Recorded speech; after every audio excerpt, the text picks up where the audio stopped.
ഞാൻ ഇവിടെ പ്രൊട്ടക്ട് ചെയ്ത് ഈ 4 പേരുടെയും സേഫ്റ്റി നോക്കി ഞാൻ അത്രയ്ക്ക് സ്ട്രെസ് എടുത്തിട്ടുണ്ട്.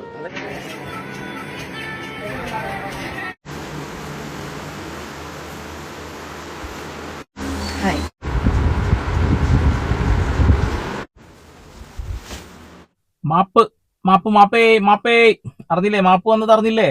വായിച്ചേരാ. ആ വീഡിയോ ഒരു നിമിഷത്തെ എന്റെ തെറ്റാണ്. പണത്തിനോ പ്രശസ്തിക്കോ ചെയ്തതല്ല. ആ പണം സംഭാവന ചെയ്യും. എന്തുണ്ടൊക്കെയാണ് ഇത് സംഭാവന എന്ന് എനിക്ക് ചോദിക്കാനുള്ളത്. രണസുന ഇത് തന്നെ പറഞ്ഞിട്ടുള്ളത്. സബ്സ്ക്രിപ്ഷൻ വഴി കിട്ടുന്ന ലക്ഷക്കണക്കിന് രൂപയിൽ നിന്നും കുറച്ച് പൈസ ഞാൻ ചാരിറ്റിക്ക് കൊടുക്കും എന്നുള്ളത് എന്ത് വലിയ ആഭാസത്തരം, ഊളത്തരാണല്ലേ. ഇതിനെ വാണത്തരം എന്നും പറയുന്ന ആളുകളുണ്ട് എന്നുള്ളത്. എടാ, അധ്വാനിച്ചുണ്ടാക്കുന്ന നമ്മൾ എല്ലുമുറിയെ പണിയെടുത്ത് നല്ല രീതിയിൽ ഉണ്ടാക്കുന്ന പൈസ, ആ പൈസയിൽ നിന്ന് കുറച്ച് സംഭാവന ചെയ്ത് കഴിഞ്ഞാൽ, അതായത് സാധാരണ പാവപ്പെട്ട ആളുകൾക്ക് ചാരിറ്റി ചെയ്ത് കൊടുത്തിട്ടുണ്ടെങ്കിൽ പുണ്യം കിട്ടും, ഒരു തർക്കമില്ലാത്ത കാര്യം. പക്ഷെ എങ്ങനെ വേണമെങ്കിലും പൈസ ഉണ്ടാക്കിയിട്ട് ആ പൈസയിൽ നിന്ന് കുറച്ചെടുത്ത് ചാരിറ്റി ചെയ്തിട്ടുണ്ടെങ്കിൽ എന്ത് പുണ്യ കിട്ടുക? അപ്പൊ പറഞ്ഞാൽ പുണ്യത്തിന് വേണ്ടി ചെയ്തതൊന്നുമല്ല, കുറച്ച് ആളുകളെങ്കിലും നമ്മുടെ കൂടെ സപ്പോർട്ട് ചെയ്യല്ലോ എന്നുള്ള വിശ്വാസം കൊണ്ട് ചെയ്യുന്ന പറയല്ലേ. കൊള്ളാം. എന്തായാലും അതിന് മുന്നേ ഒരു വീഡിയോ കൂടി കാണിച്ചു തരാം. അതിന് ശേഷം നമുക്ക് മാപ്പിലേക്ക് കടക്കാൻ കേട്ടോ. നിങ്ങളിപ്പോ സൈഡിൽ കണ്ടുകൊണ്ടിരിക്കുന്ന വീഡിയോ അതൊരു സബ്സ്ക്രിപ്ഷൻ വീഡിയോ ഇല്ല. ഞാൻ ഇൻസ്റ്റാഗ്രാമിൽ വെറുതെ സ്ക്രോൾ ചെയ്തപ്പോൾ കണ്ട ഒരു വീഡിയോ ആണ് കേട്ടോ. കൃഷ്ണകുമാറൊക്കെ നിരന്തരം പറയുന്ന ഒരു കാര്യമുണ്ട്, എന്റെ മക്കൾ മാന്യമായി വസ്ത്രമേ ധരിക്കും, ഞാൻ അങ്ങനെ പഠിപ്പിച്ചു കൊടുത്തിട്ടുണ്ട് എന്നുള്ളത്. ആ ഒരു വാക്കുകൾ കൊണ്ടൊക്കെ തന്നെയാണ് കേട്ടോ നമ്മൾ ഈ വീഡിയോ കൊടുത്തിട്ട് റിയാക്ട് ചെയ്തത്. ഇപ്പൊ ഇവര് ഒരു സബ്സ്ക്രിപ്ഷൻ വീഡിയോ പോകുന്നതുകൊണ്ട് ആർക്കും എന്തെങ്കിലും ചെയ്തുണ്ടോ? എന്ത് ചെയ്തോ? ഇപ്പൊ ഈ ഒരു ഡ്രസ്സിങ്ങും കാര്യങ്ങളൊക്കെ തന്നെ അല്ലേ ആ ഒരു വീഡിയോയിൽ നമ്മൾ കണ്ടിട്ടുള്ളത്. പിന്നെ എന്തിനാണ് ആളുകൾ ഇങ്ങനെ കുറ്റം പറയുന്നത് അല്ലേ? ഓക്കെ, കൃഷ്ണകുമാറിന്റെ വാക്ക് അതാണ് ഇവിടെ ഏറ്റവും വലിയ കുഴപ്പമായത് എന്നുള്ളതാണ്. ഇപ്പോഴും സപ്പോർട്ട് ചെയ്ത് കുറെ എണ്ണം വരും കേട്ടോ. അവരെങ്ങനെ വെച്ചാൽ നടന്നോട്ടെ എന്ന് പറഞ്ഞിട്ട്, അവരെങ്ങനെ വെച്ചാൽ നടന്നോട്ടെ. സോഷ്യൽ മീഡിയയിൽ വീഡിയോ വരുന്നതുകൊണ്ടല്ല ആളുകൾ എടുത്ത് റിയാക്ട് ചെയ്യുന്നത്. പിന്നെ കൊണയടി വല്ലാത്ത കൊണയടിയാണ് എന്നുള്ളതാണ്. അത് ഇനി കൃഷ്ണകുമാറാണെങ്കിലും ശരി, ചാച്ചിയാണെങ്കിലും ശരി, എന്റെ മക്കൾ അങ്ങനെയാണ് ഇങ്ങനെയാണ് അങ്ങനെ പൊക്കിയാണ് വെച്ചിട്ട് അയാൾ പണ്ട് പറഞ്ഞ ഇന്റർവ്യൂകളുടെ വീഡിയോസ് ഒക്കെ ചേർത്ത് വെക്കുമ്പോ എന്താടാ, ഒരു ബന്ധമില്ലല്ലോ. മക്കൾ അങ്ങനെയാണ് ഇങ്ങനെയാണ്, മാന്യമായ വസ്ത്രം ധരിക്കൂ, നഗ്നത മറക്കാൻ ഞാൻ പഠിപ്പിച്ചു കൊടുത്തിട്ട് അവസാനം എന്ത് ഉണ്ടയായി? അവസാനം ടമേർപ്പിടർ. ഞാൻ കൂടുതലായിട്ടൊന്നും പറയുന്നില്ല. മമ്മിജി വീണ്ടും എന്തോ പറയുന്നു. മമ്മിജി എന്നല്ലേ? ഞാൻ അവരെ ഓട്ടോ പോലും എടുത്തില്ലായിരുന്നു. ഇന്ന് മത്സൂറിനെ ഞാനാ കൊണ്ടുപോകുകയും 4 പേർക്കും 4 സ്വഭാവം തന്നെയാണ്. ഞാനതങ്ങനെ ഓവർ സ്ട്രിക്റ്റ് ആയിട്ടുള്ള പാരന്റ്സ് അല്ല. Very very happy with my girls. ഞാൻ അങ്ങനെ സ്ട്രിക്റ്റ് ആയിട്ടുള്ള അമ്മയല്ല, രക്ഷിതാക്കളല്ല എന്നൊക്കെ പറയുന്നത്. മക്കളുടെ മുന്നിലേ നല്ല കൂളാവേണ്ടടുത്ത് കൂളാവണം, നല്ല ചൂടാവേണ്ടടുത്ത് ചൂടാവണം. അതാണ് മമ്മിജീസ്, അതാണ് രക്ഷിതാക്കൾ. മക്കൾ നല്ല രീതിയിൽ നടക്കുന്നില്ല എങ്കിൽ നമ്മൾ ഇടപെടൽ നടത്തണം. അത് നമ്മുടെ കടമയാണ്. നമ്മൾ അവരെ നേർവഴിയിലേക്ക് നയിക്കുക എന്നുള്ളത് നമ്മുടെ കടമയാണ്. ആ കടമ മറന്നുകൊണ്ട് ഇങ്ങനൊന്നും പറയില്ല എന്റെ പൊന്നു ചാച്ചിയും ചേട്ടനും പറഞ്ഞ കാര്യങ്ങളൊക്കെ വിപരീത തലത്തിലേക്കാണ് മക്കൾ എടുത്തിട്ടുള്ളതെന്ന് എനിക്ക് തോന്നുന്നത്. അവരുടെ വീഡിയോസ് ഒക്കെ കണ്ടിട്ടില്ലേ? എന്താപ്പത്? അവർക്ക് അവരുടേതായ, താങ്കൾ തന്നെ പറയുന്നുണ്ട് വ്യക്തി സ്വാതന്ത്ര്യം ഉണ്ട്, അതാണ് ഇതാണെന്നുള്ളത്. അവരവരുടെ സ്വാതന്ത്ര്യത്തിൽ തന്നെയാണ് മുന്നോട്ട് പോകുന്നത്. പക്ഷെ നിങ്ങളുടെ ഡയലോഗ് അടികളൊക്കെ തന്നെയാണ് ഇതിന് പ്രശ്നമായത് എന്നുള്ളതാണ്. കൃഷ്ണകുമാറിന്റെ ഡയലോഗ് അടി ഇനിയും ഉണ്ട്, ഒരുപാട് വീഡിയോസ് ഉണ്ട്. ആളുടെ ചാനലിലിട്ട വീഡിയോസ് ഉണ്ട്. വീട്ടിലത്തെ എല്ലാവർക്കും ചാനലാണല്ലോ. ഓരോ ചാനലിലിട്ട വിഷ്വൽസ് എടുത്ത് നോക്കുകയാണെന്നുണ്ടെങ്കിലും, ഓരോ ഇന്റർവ്യൂ കൊടുത്തത് എടുത്ത് നോക്കുകയാണെന്നുണ്ടെങ്കിലും വ്യത്യസ്തമായിരിക്കും എന്നുള്ളതാണ്. അപ്പൊ അദ്ദേഹത്തിന്റെ നാക്ക് തന്നെയാണ് കേട്ടോ നമ്മൾ ഇതിനൊക്കെ എടുത്ത് റിയാക്ട് ചെയ്യാൻ കാരണം, വേറെ ഒന്നുമല്ല. ഇനി ഹൻസുമോൾ എന്തോ പറയുന്നു, കേൾക്കാം. പക്ഷെ അവിടെ നിന്നുള്ള വി സ്റ്റാർട്ടഡ് ഗ്രോയിങ് സ്ലോലി. എനിക്ക് അത്രയും കുഞ്ഞിലെ എന്നെ അതൊക്കെ ഞാൻ ഫേസ് ചെയ്തത് കൊണ്ട് ഇപ്പോൾ ഒക്കെ ഹേറ്റ് ഒക്കെ കണ്ട് നമുക്കതൊരു പ്രശ്നമേ അല്ല. എന്നുവെച്ചാൽ മാക്സിമം ഇഗ്നോർ ചെയ്യാൻ നോക്കും. സോ കുഞ്ഞിലെ തൊട്ട് അങ്ങനെ ആയതുകൊണ്ട് എപ്പോഴും എവിടെയെങ്കിലും ആൾക്കാർ എന്തെങ്കിലും ഹേറ്റ് ഒക്കെ പറയണം. അത് നമ്മൾ അത്രയ്ക്ക് ബോധറുണ്ട്. ബിക്കോസ് നമ്മൾ ഇഷ്ടമുള്ള കുറേ ആൾക്കാരുണ്ട്. എപ്പോഴും ഹേറ്റിന് മേളിൽ തന്നെയായിരിക്കും നമ്മൾ ഇഷ്ടമുള്ള ആൾക്കാർ. അങ്ങനെ കുഞ്ഞിലെ തൊട്ട് നമ്മുടെ ഫാമിലി എല്ലാവരും ഫേസ് ചെയ്യണം. അപ്പോൾ നമ്മൾ എന്തെങ്കിലും ഇങ്ങനെ ഒരു സിറ്റുവേഷൻ ഫേസ് ചെയ്താൽ ഫുൾ ഫാമിലി മെമ്പേഴ്സ് ഉണ്ട് നമ്മൾ സപ്പോർട്ട് ചെയ്യാനും, എല്ലാവരും ഒന്നിച്ച് നിൽക്കും. സോ കുഞ്ഞിലെ തൊട്ട് ഇതൊക്കെ കാണുന്നത് now I am really used to it. ഇപ്പൊ എത്ര വർഷമായി, 6 years ഒക്കെ ആയിട്ട് എപ്പോഴും സോഷ്യൽ മീഡിയ ഇങ്ങനെ കാണും. That is fine. നമ്മളെല്ലാവരും ഒരേ രീതിയിലാണ് അത് എടുക്കുന്നത്. അതെ. പിന്നെ എന്തിനാണ് ഒരു 4 എസ് അങ്ങോട്ട് ഇട്ടിട്ടുണ്ടല്ലോ, മാപ്പേ. എന്നെയും എന്റെ വീട്ടുകാരെയും കൂട്ടുകാരെയും നാട്ടുകാരെയും സ്നേഹിച്ച നിങ്ങൾ എന്നെ തെറി വിളിച്ചതിൽ എനിക്ക് സങ്കടമുണ്ടെന്നൊക്കെ പറഞ്ഞുകൊണ്ടൊരു മാപ്പ് ഇട്ടിട്ടുണ്ടായിരുന്നല്ലോ. പിന്നെ എന്റെയും എന്റെ ചേച്ചിയുടെയും ആൽബത്തിനൊക്കെ നെഗറ്റീവായി ബാധിച്ചു എന്നൊക്കെ പറഞ്ഞിട്ടുണ്ടായിരുന്നല്ലോ. അപ്പൊ നെഗറ്റീവ് അവിടെ വന്നത് കൊണ്ട് മാത്രമാണ്, അല്ലെങ്കിൽ ഒരു വിഷയമല്ല. ആദ്യം ഞാൻ 299 സബ്സ്ക്രിപ്ഷൻ കൊടുത്തത്. ഇതാണ് വൈറലായി ഭയങ്കര നെഗറ്റീവ് ആയപ്പോ അത് ദേഷ്യം പിടിച്ച് 399 ആക്കിയാന്നുള്ളത്. അപ്പൊ അതിന് വരുന്ന പൈസ ആയിട്ടോ ചാരിറ്റി കൊടുക്കാൻ പോകുന്നത്.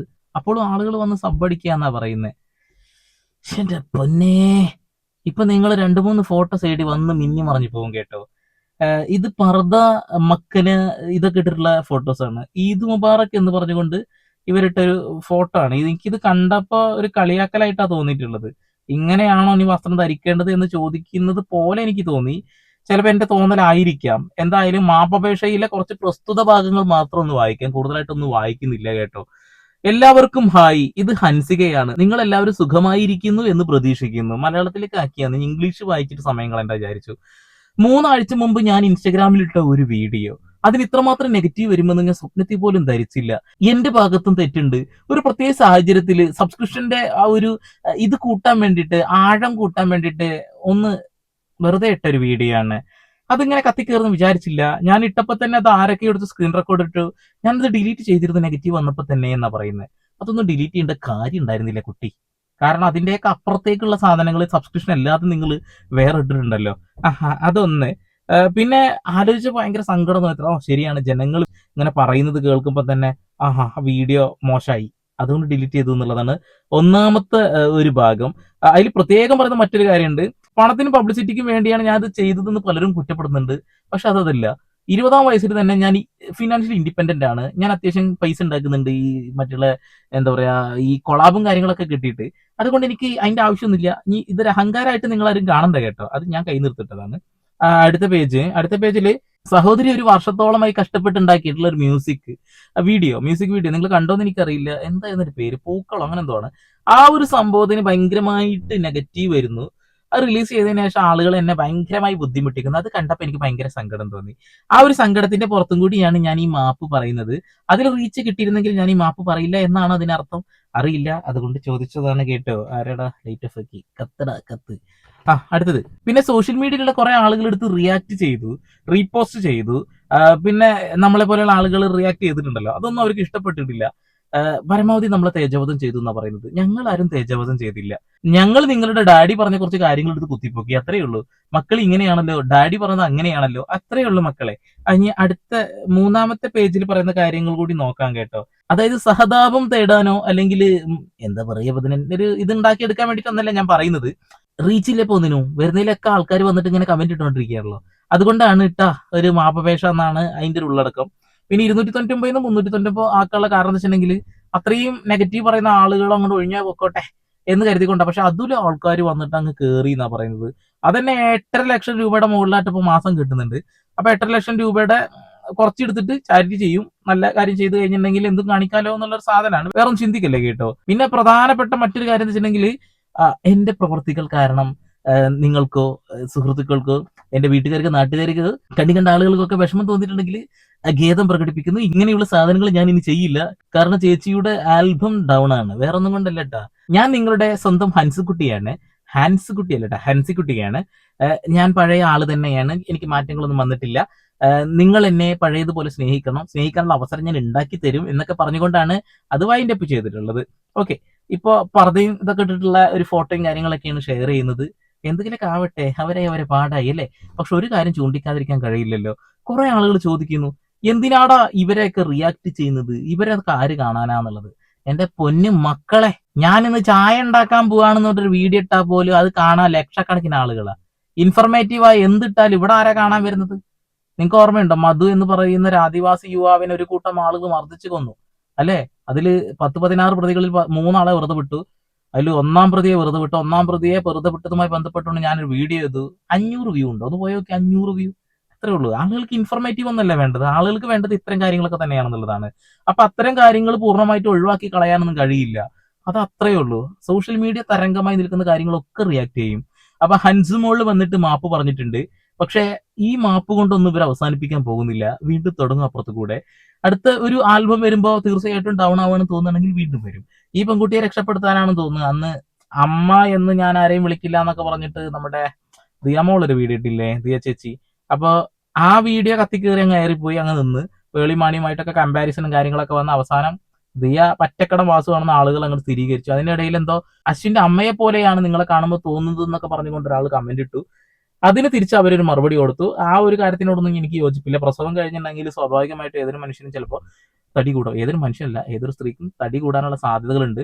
ആ ഒരു തടി കുറഞ്ഞു കഴിഞ്ഞാൽ അവർ പഴയ ലുക്കിലേക്ക് തന്നെ തിരിച്ചു എത്തും. പിന്നെ ലുക്കും കാര്യങ്ങളൊക്കെ അവരുടെ താല്പര്യങ്ങളാണ്. സോഷ്യൽ മീഡിയയിൽ കൊടുത്തിട്ട് എന്തെങ്കിലും അപരാധങ്ങളൊക്കെ കാണുമ്പോഴാണ് നമ്മളിത് റിയാക്ട് ചെയ്യുന്നത്. നല്ലത് കാണുമ്പോൾ റിയാക്ട് ചെയ്യാറുണ്ട് കേട്ടോ.